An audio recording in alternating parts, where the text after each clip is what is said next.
खुलुमबाय बेयो बड'लेण्ड इंखं टेलिभिजन दिनै 3 अक्ट'बर 2023 मंगलबार खालि सानसेनि बरादखौ नोंथांमोननि खाथियाव लाबोदों आं सदानन्द दैमारिया।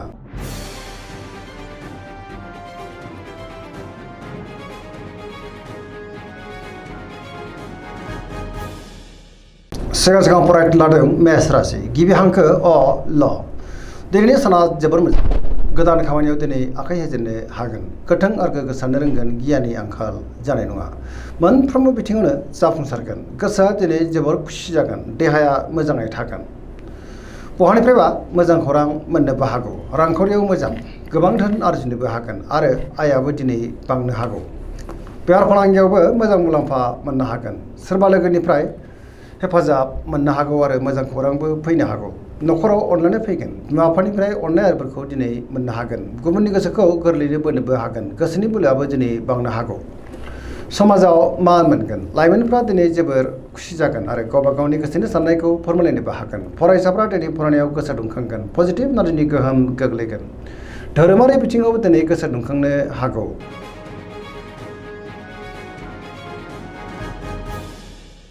वृष राशि गिबि हांखो इ उ ब दिनैनि साना जोबोर मोजां गोदान खामानियाव दिनै आखाइ होजेननो हागोन गोसोआव गोदान बोलो फैगोन मावनो लानाय खामानिखौ थि समावनो आरो गोरलैयैनो मावफुंनोबो हागोन गोसोआ दिनै जोबोर गोजोनगोन गोसोनि बोलोआबो दिनै बांनो हागौ मावनो लानाय खामानिखौ थि समावनो मावफुंनो हागोन माबा नङा माबा मोनसे मोजां खौरांबो मोननो हागौ समाजाव बयजोंबो मान होजागोन रांखावरियाव मोजां बेफार फालांगियावबो मोजां होनजायो गोबां मुलाम्फा मोननोबो हागौ आयाबो बांगोन न'खराव अननानै फैगोन बिदा फंबायनिफ्राय थोजासे हेफाजाबबो मोननो हागौ देहाया मोजाङै थागोन गुबुननिफ्राय थोजासे हेफाजाबबो मोननो हागौ जायखि खामानि मावनो मोनफ्रोमबो खामानियावनो दिनै मोजाङैनो मावफुंनो हागोन सिगांनि बबेबा आद्रा खामानियाबो दिनै मावफुंजानो हागौ लोगोफोरनिफ्राय अनसायनाय मोननो हागोन आरो पजिटिभ एनार्जिनि गोहोम गोग्लैगोन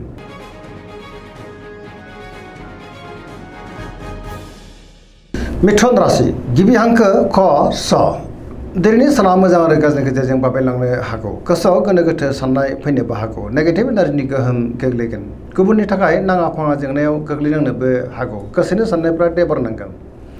सोरजोंबा रायखोमाजानोबो हागौ गोबां मोजां खाबुफोरा दिनै गोमालांफिननोबो हागौ गियाननि आंखाल जानोबो हागौ गोसोखौ दिनै जोबोर गुलाय गुजाय मोनगोन गोथों आरो गोग्गो साननो रोंनाय नङा देहाया मोजाङै थायोब्लाबो जानाय लोंनायाव सांग्रां जानांगोन न'खराव अननानै फैगोन बिदा फंबायनिफ्राय हेफाजाबखौ मोननो हागौ अब्लाबो नाथाय नेगेटिभ एनार्जिनि गोहोम गोग्लैनोबो हागौ सांग्रां जानाया गाहाम मावनो लानाय खामानिखौ मावफुंनायाव माबा मोनसे हेंथा फैनोबो हागौ सोरबा लोगोनिफ्राय हरखाबै गाज्रि खौरांबो मोननो हागौ सोरजोंबा रायखोमाजानोबो हागौ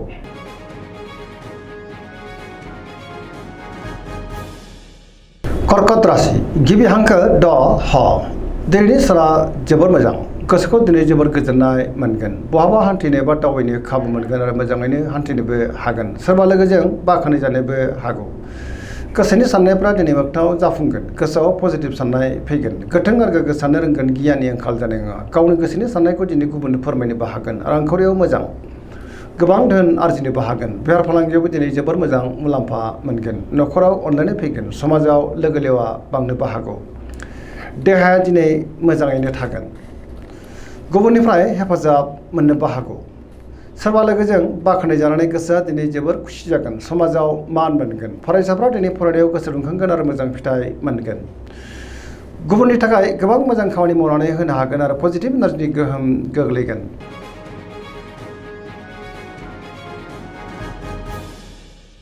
सिंह राशि गिबि हांखो म थ दिनैनि साना जोबोर मोजां गोसोखौ दिनै जोबोर गोजोननाय मोनगोन समाजाव लोगो लेवा बांगोन गोबां मोजां खाबु दिनै मोननो हागौ गोसोआव पजिटिभ साननाय फैगोन मावनो लानाय खामानिखौ थि समावनो आरो गोरलैयैनो मावफुंनोबो हागोन सोरबा लोगोनिफ्राय थोजासे हेफाजाबबो मोननो हागौ समाजाव लोगो लेवा बांगोन बहाबा दावबायनो बा हान्थिनो खाबु मोनगोन आरो मोजाङैनो हान्थिनोबो हागोन रांखावरियाव जोबोर मोजां बेफार फालांगियावबो दिनै जोबोर मोजां मुलाम्फा मोनगोन सोरबा लोगोजों बाखनाय जानोबो हागौ गोसोनि साननायफ्रा दिनै मोगथाङाव जाफुंगोन गुबुननि थाखाय मोजां खामानि मावनानै होनोबो हागोन फरायसाफ्रा दिनै फरायनायाव गोसो दुंखांगोन आरो मोजां फिथाइ मोनगोन समाजाव मान बांगोन देहाया दिनै मोजाङैनो थागोन बयजोंबो अनसायजागोन आरो अनजागोन गुबुननि थाखाय दिनै गोबां मोजां खामानि मावनानै होनो हागोन गोसोआ दिनै जोबोर रमान्टिक जागोन आरो लाइमोनफ्रा गावबा गावनि गोसोनि साननायखौ फोरमायलायनोबो हागोन।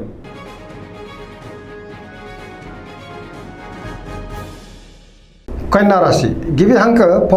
ट दिनैनि साना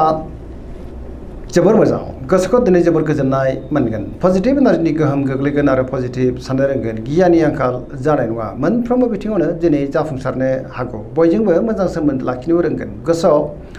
गोथों आरो गोग्गो साननो रोंगोन सोरजोंबा बाख्नायजानानै गोसोआ दिनै जोबोर खुसि जानोबो हागौ रांखावरियाव मोजां अब्लाबो नाथाय खरसायाबो बांगोन बेफार फालांगियाव मोजां होनजायो देहाया मोजाङैनो थागोन गोबां मुंदांखा सुबुंजों दिनै लोगो मोनलायनोबो हागौ मावनो लानाय खामानिखौ थि समावनो आरो गोरलैयैनो मावफुंनो हागोन गोसोआ दिनै जोबोर गोजोनगोन पजिटिभ एनार्जिनि गोहोम गोग्लैगोन आरो लाइमोनफ्रा गावबा गावनि गोसोनि साननायखौ फोरमायलायनोबो हागोन सरासनस्रायै दिनै साना जोबोर मोजां आरो मोजाङैनो बारग'लांगोन।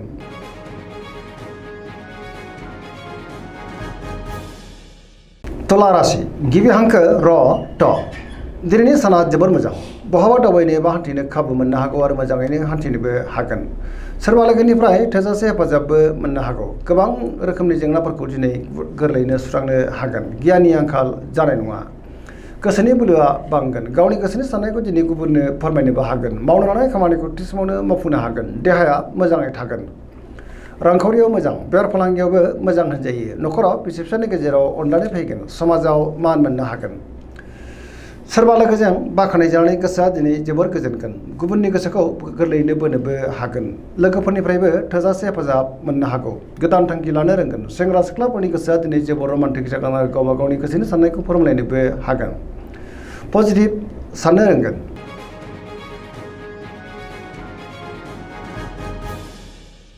वृश्चिक राशि गिबि हांखो न स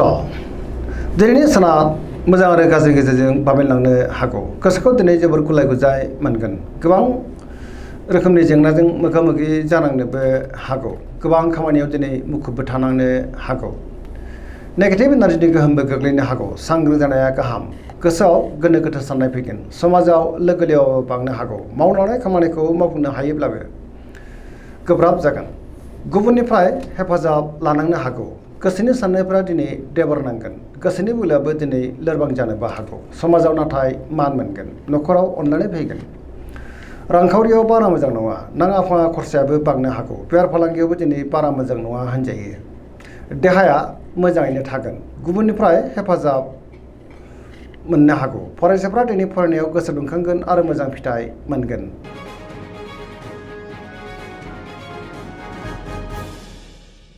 धनु राशि गिबि हांखो ढ फ भ दिनैनि साना जोबोर मोजां गुबुननि थाखाय दिनै गोबां मोजां खामानि मावनानै होनोबो हागोन गोसोआव गोथों आरो गोग्गो साननाय फैगोन गियाननि आंखाल जानाय नङा गोसोनि बोलोआ बांगोन गावनि गोसोनि साननायखौ दिनै गुबुननो फोरमायनोबो हागोन मावनो लानाय खामानिखौ थि समावनो मावफुंनो हागोन गोसोनि साननायफ्रा मोगथाङाव जाफुंनोबो हागौ रांखावरियाव मोजां बेफार फालांगियावबो मोजां समाजाव मान मोनगोन गोबां मुंदांखा सुबुंजों दिनै लोगो मोनज्लायनोबो हागौ देहाया मोजाङै थागोन न'खराव अनलायनाय फैगोन बिदा फंबायनिफ्राय थोजासे हेफाजाबबो मोननो हागौ आरो पजिटिभ एनार्जिनि गोहोम गोग्लैगोन।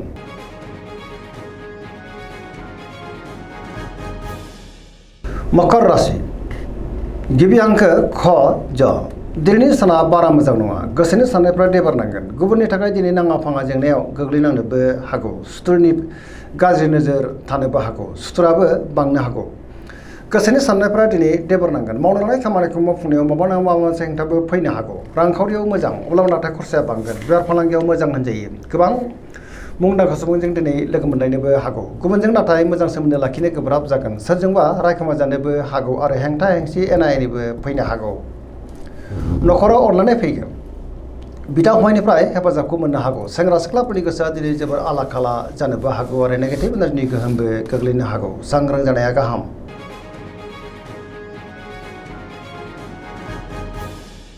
कुम्भ राशि गिबि हांखो ग स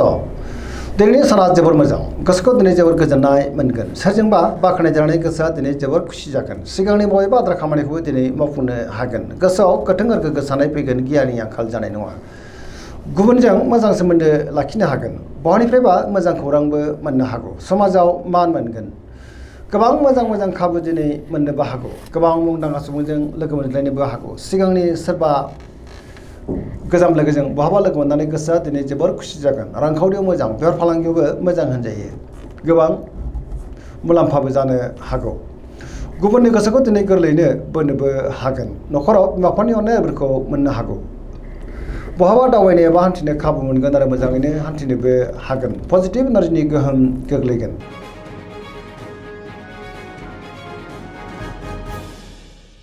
मीन राशि गिबि हांखो ड स। दिनैनि साना जोबोर मोजां, जेरावबो जाफुंसारगोन। गोबां मोजां खाबुबो दिनै मोननो हागौ। गोबां रोखोमनि जेंनाखौ दिनै गोरलैयैनो सुस्रांनो हागोन। सोरबा लोगोजों बाख्नाय जानानै गोसोआ दिनै जोबोर गोजोनगोन। गावनि गोसोनि साननायखौ दिनै गुबुननो फोरमायनोबो हागोन। देहाया मोजाङै थागोन, अब्लाबो नाथाय जानाय लोंनायाव सांग्रां जानांगोन। सोरबा लोगोजों बाख्नाय जानानै गोसोआ दिनै जोबोर खुसि जागोन। न'खराव अननानै फैगोन। सोरजोंबा दिनै बाख्नाय जानो हागौ। लाइमोनफोरनि गोसोआ दिनै जोबोर रमान्टिक जागोन आरो गावबा गावनि गोसोनि साननायफोरखौ फोरमायलायनोबो हागोन। पजिटिभ एनार्जिनि गोहोम गोग्लैगोन आरो धोरोमारि बिथिङावबो गोसो दुंखांनो हागौ। सरासनस्रायै दिनै साना जोबोर मोजां आरो मोजाङैनो बारग'लांगोन।